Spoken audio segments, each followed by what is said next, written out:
Yeah, you've got to work with what you have. This looks nice. Do you want this?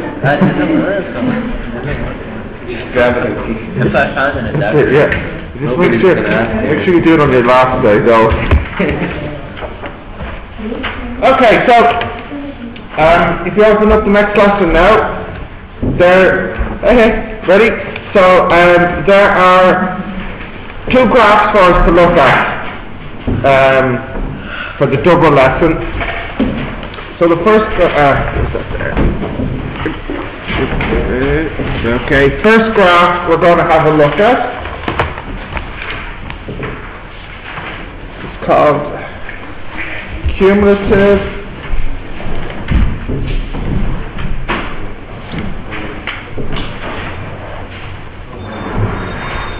Frequency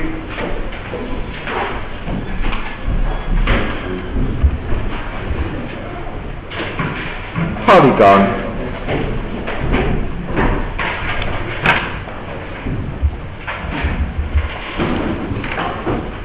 That's one word, polygon. So first, before we do cumulative frequency graph, we have to talk about what is meant by cumulative frequency.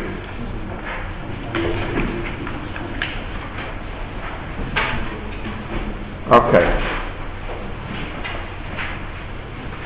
So let's imagine here we're talking about maybe these are number of siblings again. So 0 to 1, 2 to 3, 4 to 5, 6 to 7, 8 to 9, something like this.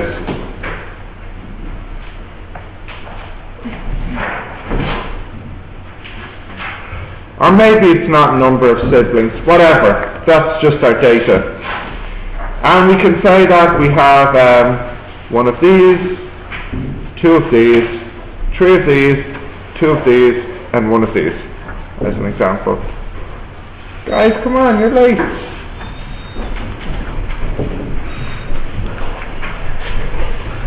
So, Joshua, you're distracting me. Who are you talking to?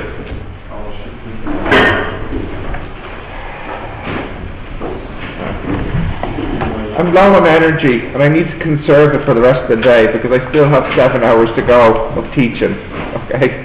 Then I have more time when I go home as well to teach. I would not like to use up all my energy on Joshua at 9:09. So cumulative frequency, that's to do with how much you have up to a certain number. So, for example, if these are siblings, how many people have one or less siblings in this class? Just one person. How many people have 3 or less siblings? 3 people. And how many people have 5 or less? 6. So those numbers you're making for me, 1, 3, 6, they're called cumulative frequencies. So if I said how many people less than a particular number. Now, the way these tables work, we always use the upper boundary. So what would be the upper boundary in the first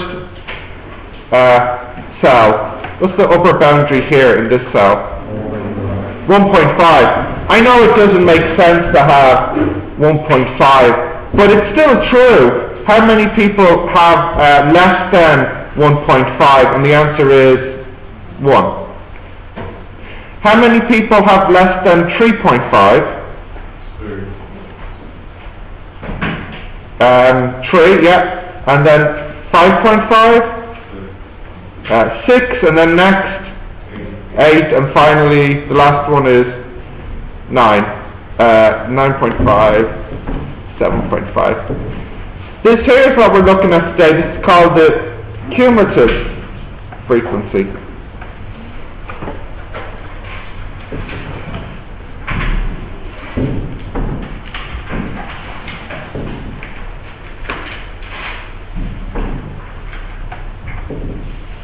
Mohammed, you're late. In the exam, hey, come on, this is an exam sentence. In the exam, they often ask you to extend your frequency table to include cumulative frequency. So this will be given in the exam, this table, and by what? Huh? What section? B. This will be given in the exam, and they'd ask you to extend it. What they mean by that is to draw in an extra 2 columns that show the cumulative frequency. So in the exam, I would get my marks for drawing this in. They don't want you to draw it on the exam paper. They want you to copy the table into your answer book and then add this, these 2 columns to it.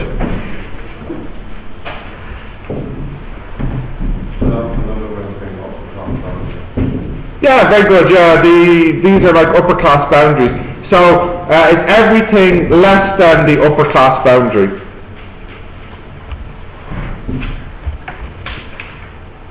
Cumulative frequency is the number less than the upper class boundary.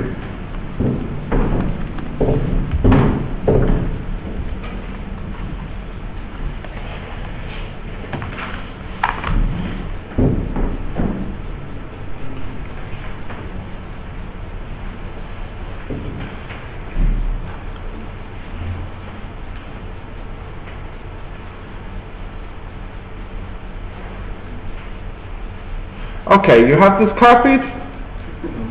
Not yet, okay.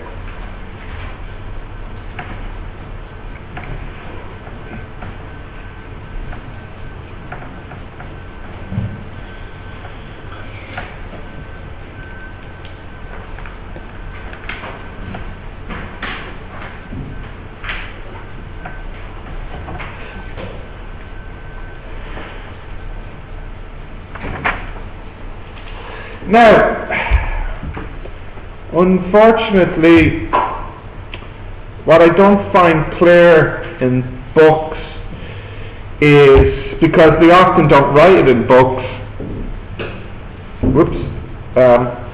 which way this inequality is. What I mean is it like this, or is it like this? I feel like it's probably more like this.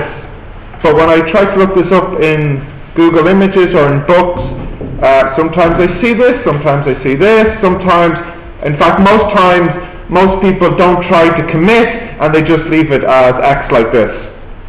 So for the exam, I recommend not taking a chance and just leaving it as blank.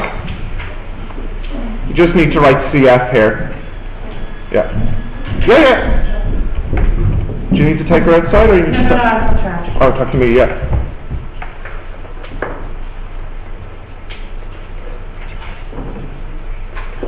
Okay. How many already?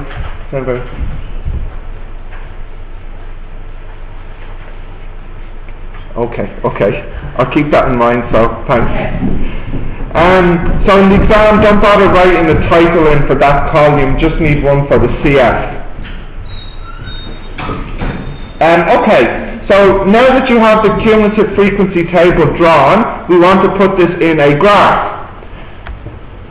So the 2 columns you need for the graph are this one here, and it goes on the x-axis, and this one here, it goes on the y-axis. Do you have this table copied? Because I'll need the numbers. Yeah, okay. In the exam, they'll want you to draw this on graph paper, definitely. Definitely they'll want this on graph paper. I have seen 13 exams.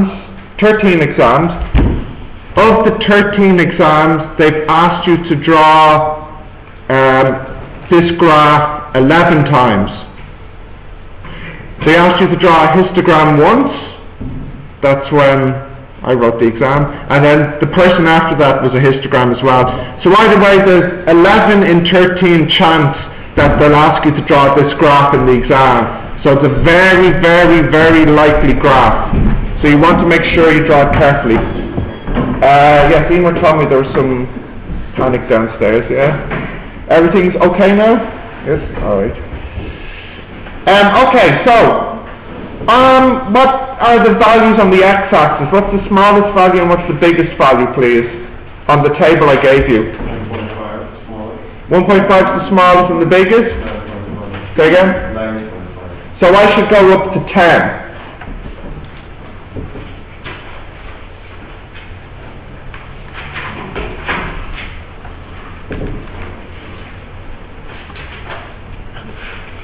Zero, 1. Just say quietly, guys. Come on. 1, 2, 3, 4, 5, 6, 7, 8, 9, 10. And on the y-axis, what's the smallest and the biggest, please? 1.9. Goes from no, that's not it. No, it's not it. 1. Oh, it is. Sorry. I should have more faith in you. It's difficult. 1 to 9. So again, I go up to 9 on the y-axis. Now, before anyone asks, I started the y-axis at 0 here, but I didn't need to. I could have started at any convenient point.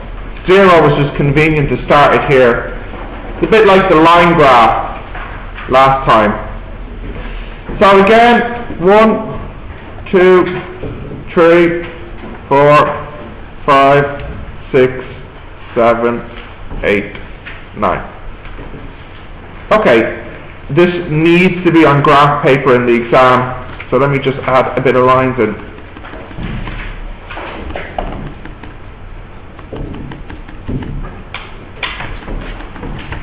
Can you start at 0 on one side and at 1 on the other? No. This height should start at 0. I suppose what I could have done here, Ali, as an example, is, for example, I could have put my y-axis here and started at 2 on the x, but the height would still be 0, 1, 2. In other words, I can move my y-axis left and right if I want.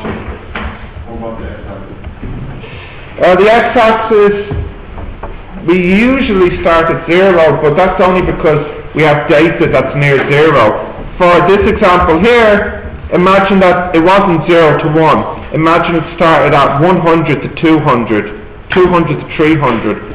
So since the smallest number is 100, it'd be silly to maybe start at 0. You could start at 100, I don't know. It depends on the data. You don't have to start at 0. But they usually give you numbers that make you start at 0 anyways, so it's not a big issue. Okay.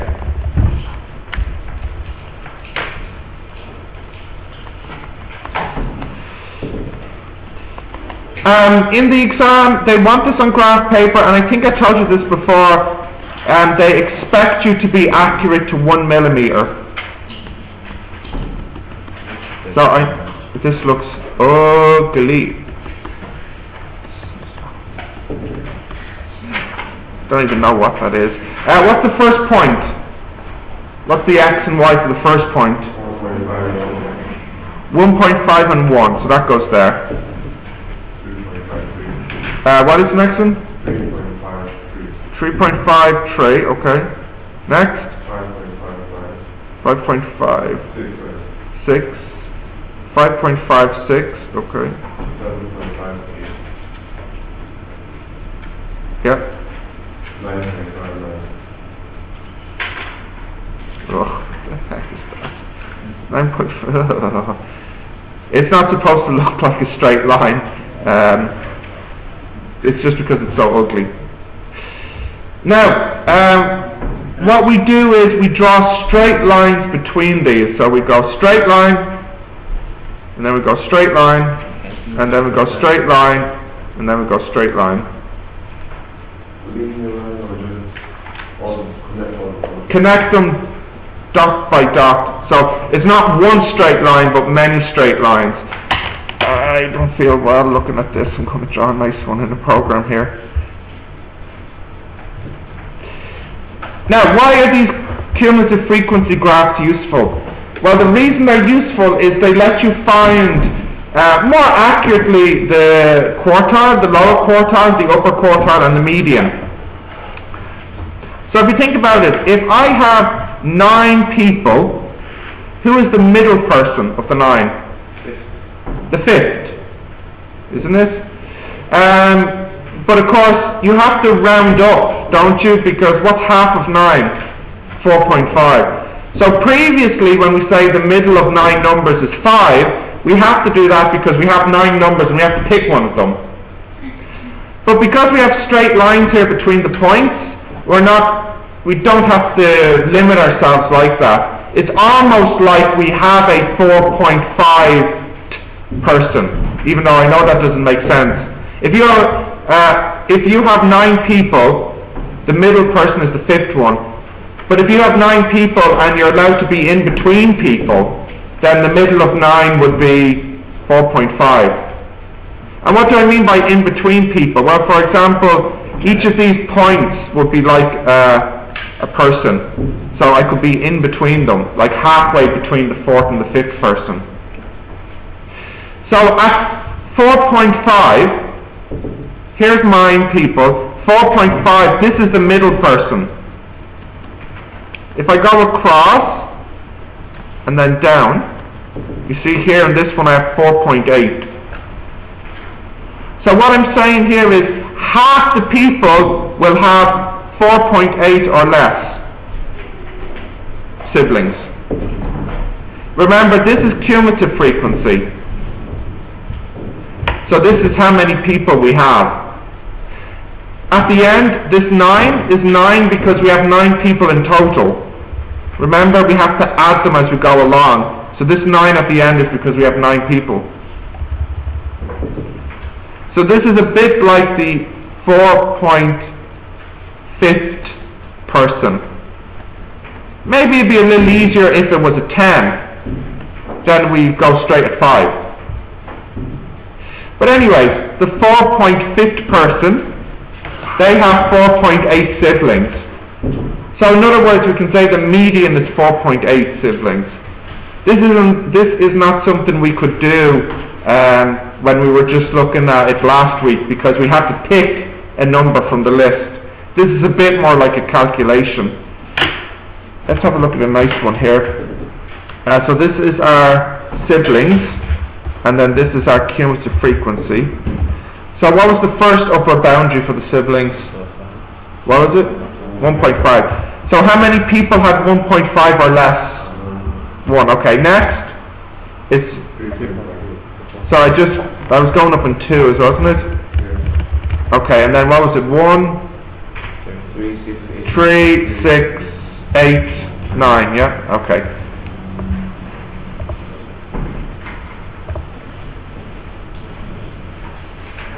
So let's have a look at a nice graph here.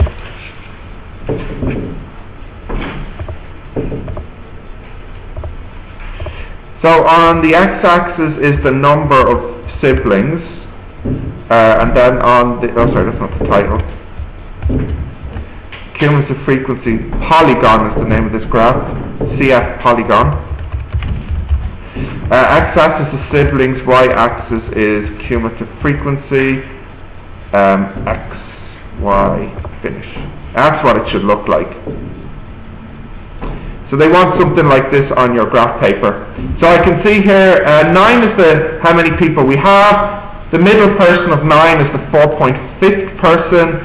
So you can see that's around about, this is going to be more accurate, 4.5. And I got 4.8 on my ugly graph. Now, what do you think about getting the lower quartile from this graph? How might you estimate the lower quartile from this graph? What do you think you'd have to do? Any ideas? So again, yeah, a quarter. So a quarter of 9 would be 2.25, which is here. If I go across, I get something about 3.1.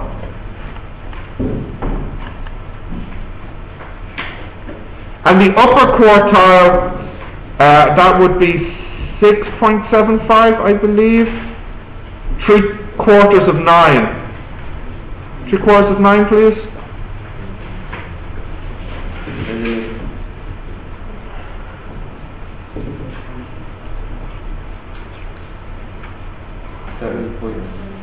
Oh, sorry, what is it?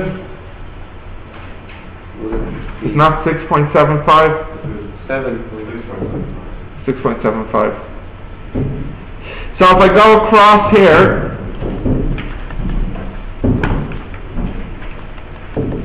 you get something like roughly 7. So cumulative frequency polygons are a more accurate way, believe it or not, if you draw it nicely, a more accurate way to calculate the lower quartile, the median and the upper quartile. The median here is 4.8 siblings. The lower quartile is 3.1. The upper quartile is 7. And by the way, what would be the interquartile range here? 7 minus first quartile. Yeah, 7 minus 3.5. What's that? 3.9?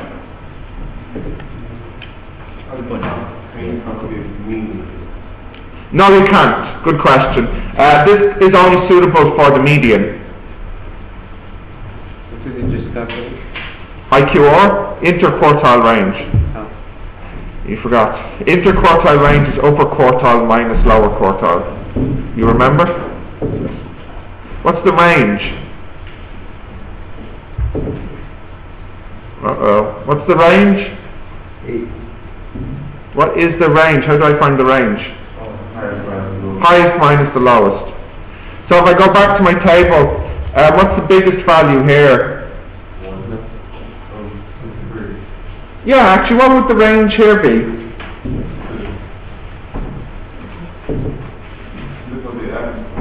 Well, that's my question. Yeah, what's the range here? Yeah, but what two numbers are you using? 9.5 and... almost, but not quite. Don't forget their upper boundaries. We should really be using midpoints when we want to do calculations such as means or range. So not 1.5 and 9.5, but rather... well, this one here, what's the middle of 0 to 1.5? No, this would be 0.75 here. The middle, this is the lower and this is the upper.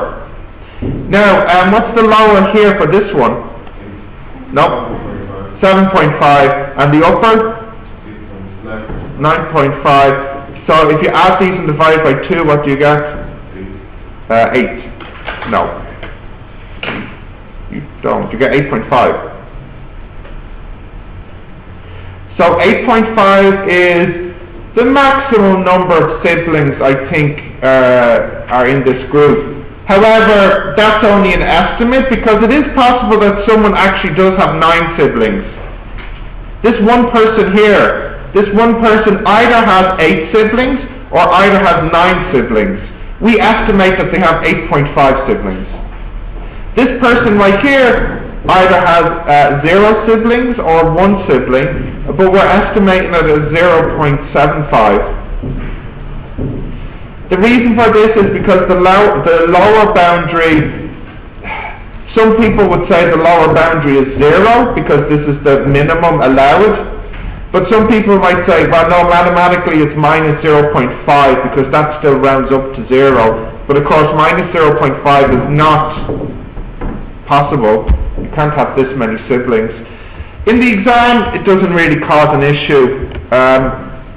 In fact, I might even give you full marks if you used 0.5 or 0.75. Anyways, we think this is the smallest number of siblings in the group, 0.75, and we think 8.5 is the biggest. So what would be the range here? What would be the range? 7.75. Now come on, wake up. 8.5 minus 0.75 is 7.75, isn't it? Yes. Yes, indeed.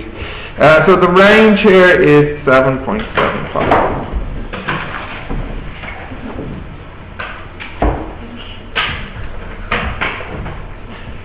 Now, please be very careful about some vocabulary here. This is called a cumulative frequency polygon.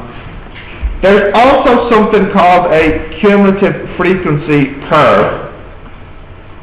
In the exam, as I told you, I have done 13 IFI exams. 11 of those exams they asked for a cumulative frequency graph, 2 times for a histogram. Of those 11 cumulative frequency graphs, 9 of them have been cumulative frequency polygons, and 2 of them have been cumulative frequency curves. So what's the difference between a cumulative frequency polygon and a cumulative frequency curve? Not much, but you will lose a mark in the exam. You know the difference? Yeah, the polygon has straight lines. Yeah. Or the curve. Yes, that's it. Cumulative frequency curve has straight lines when you draw it, but polygon. But cumulative frequency curve, when you draw it, you should try to draw it with a curved line that goes through all the points. This makes a very small difference to the answer. But remember I said in the marking scheme they want you to be accurate to 1 millimeter. So it's enough of a difference to change your answer. So I'll do this graph again, except now I'll make it a cumulative frequency curve. Delete.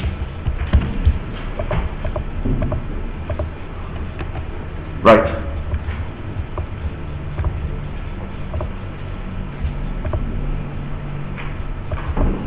So for cumulative frequency you want smooth lines.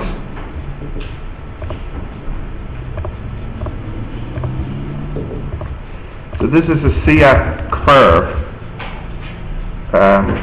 Number of siblings and then cumulative frequency again.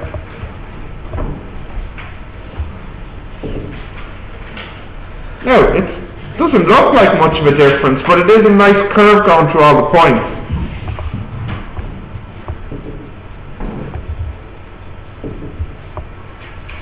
There now.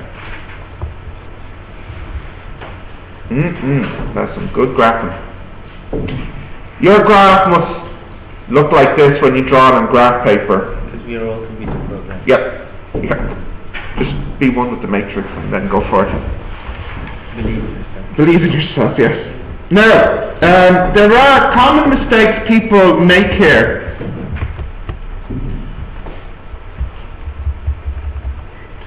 And these common mistakes,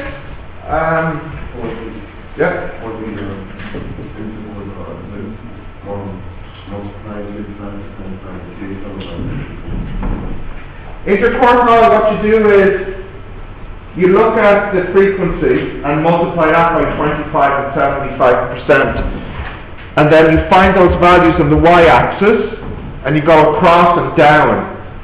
The numbers on the x-axis are the lower and upper quartiles. Now, listen. Everybody look at me? No, looking at teacher time. I'm going to tell you what not to do. And I do this every year. And I'll say, someone here in this room right now will make this mistake in the exam. And I guarantee it, I left my money at home, but I bet good money that there'll be at least one person that'll make this mistake. It could be a person who's not in this room right now because they didn't hear me saying don't make this mistake. But somebody, I guarantee you, will make this mistake. And I'll be walking around the exam and I'll be looking at people's graphs and I'll go, there he is, or there she is, the mistake. Yes. And I'll see it. The mistake is that people will put the frequency on the y-axis and not the cumulative frequency. So if you put the frequency on the y-axis, what will the graph look like? It'll go up and then down. So I'll be walking around the exam and I'll be looking at the graphs and I see one graph that will go like this. And the student is sitting there going, yeah, now this. And 0 marks. Because they haven't drawn a cumulative frequency graph. Because cumulative frequency means cumulative frequency on the y-axis. So your cumulative frequency graph absolutely must always go up. If your graph is not doing this, you've made a terrible mistake somewhere. Another common mistake people make, although it's not a big mistake, it's still a mistake, is instead of putting the upper boundaries on the x-axis, they would put the midpoints on the x-axis. They would put like 2.5, 4.5, 6.5. And another small mistake which people make, but it doesn't make the graph look too different, is they would put 1, 3, 5, 7, 9 on the x-axis. Although that's not a big mistake, the biggest mistake which somebody in this class will make is to put the frequency on the y-axis instead of the cumulative frequency. Don't let that happen to you. Okay? I'm warning you now not to do this. No. You should definitely do this question. It's just, I don't understand how I'll be walking around the exam and somebody will do this mistake after making a big deal about not doing this in the exam. Okay? Has it happened in your 15 years? It happens every year. There'll be one person in this, at least one person in this room, or not in this room, that will do this. Make the frequency follows on at least one person every year. Yeah. What's the median number of stupid mistakes made? Yeah. Mistakes per second. Mistakes per second. See, I think the problem is mistakes per second would go up towards the end of the exam as you get nearer to the deadline. Please. And the other thing to remember is don't confuse polygon and curve. Okay? Polygon, we want nice straight lines, and curve, a smooth curve between points. I believe in biology they always want the curve between the points. Okay? In physics we never want this. Well, nearly never. We usually want straight lines. Okay. I don't think there's anything else in this, so I'll let you try these for a few minutes. Maybe just check something before you try them. Oh yeah, no, just before you try.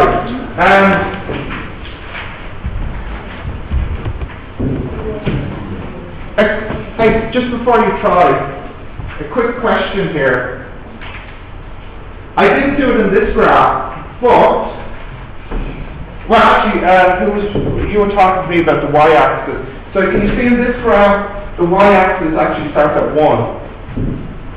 Really, if you want, well not really, but if you want, you could have moved this 1 unit to the left and had it starting at 0. It's no big deal. So anyway, 0 would be here.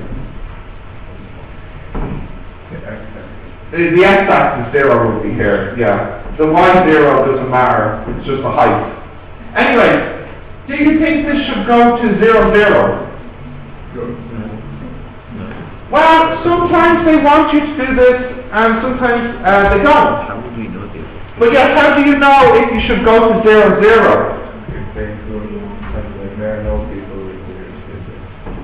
Well, that's one way if they tell you, but if they, in this example here, would I be right to go to 0, 0 here? I can't assume that 0 people have 0 symbols if we don't tell them. Yes, but, and you see this is where it gets a bit messy. Remember the upper boundaries, I said you could include the equal sign, or maybe you could not include the equal sign.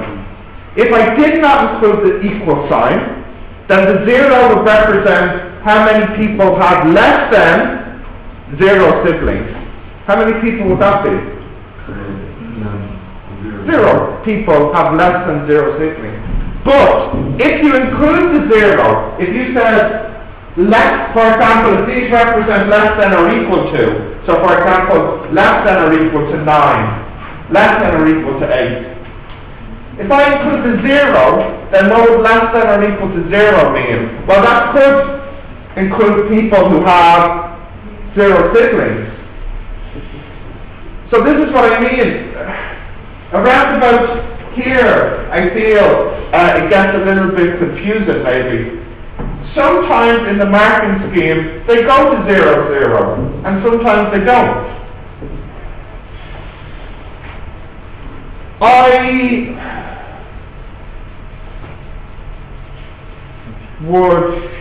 If it was me, I probably would not go to 0, 0.